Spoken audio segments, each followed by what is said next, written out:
Hey, Tim Storm here from Storm Writing School with another writing craft term. This week, backflash.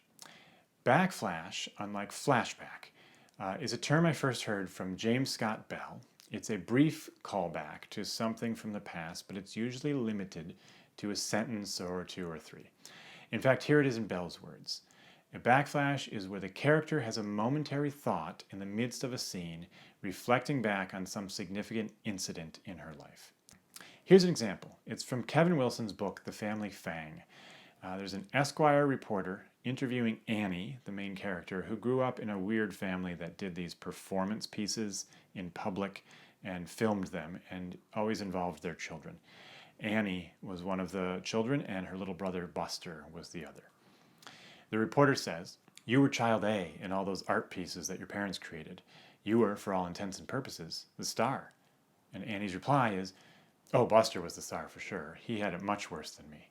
She thought of Buster, tied to a lamppost, stuck in a bear trap, making out with a St. Bernard, the numerous ways he'd been left in some bizarre situation and made to fend for himself. That little paragraph is a backflash. We get a one-sentence recollection, and then we're back to the present time scene.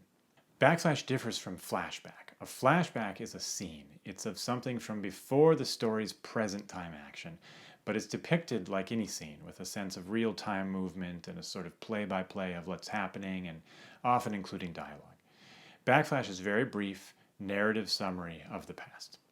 For more on incorporating the past into your narration, check out my blog, a few links below, and thanks for watching.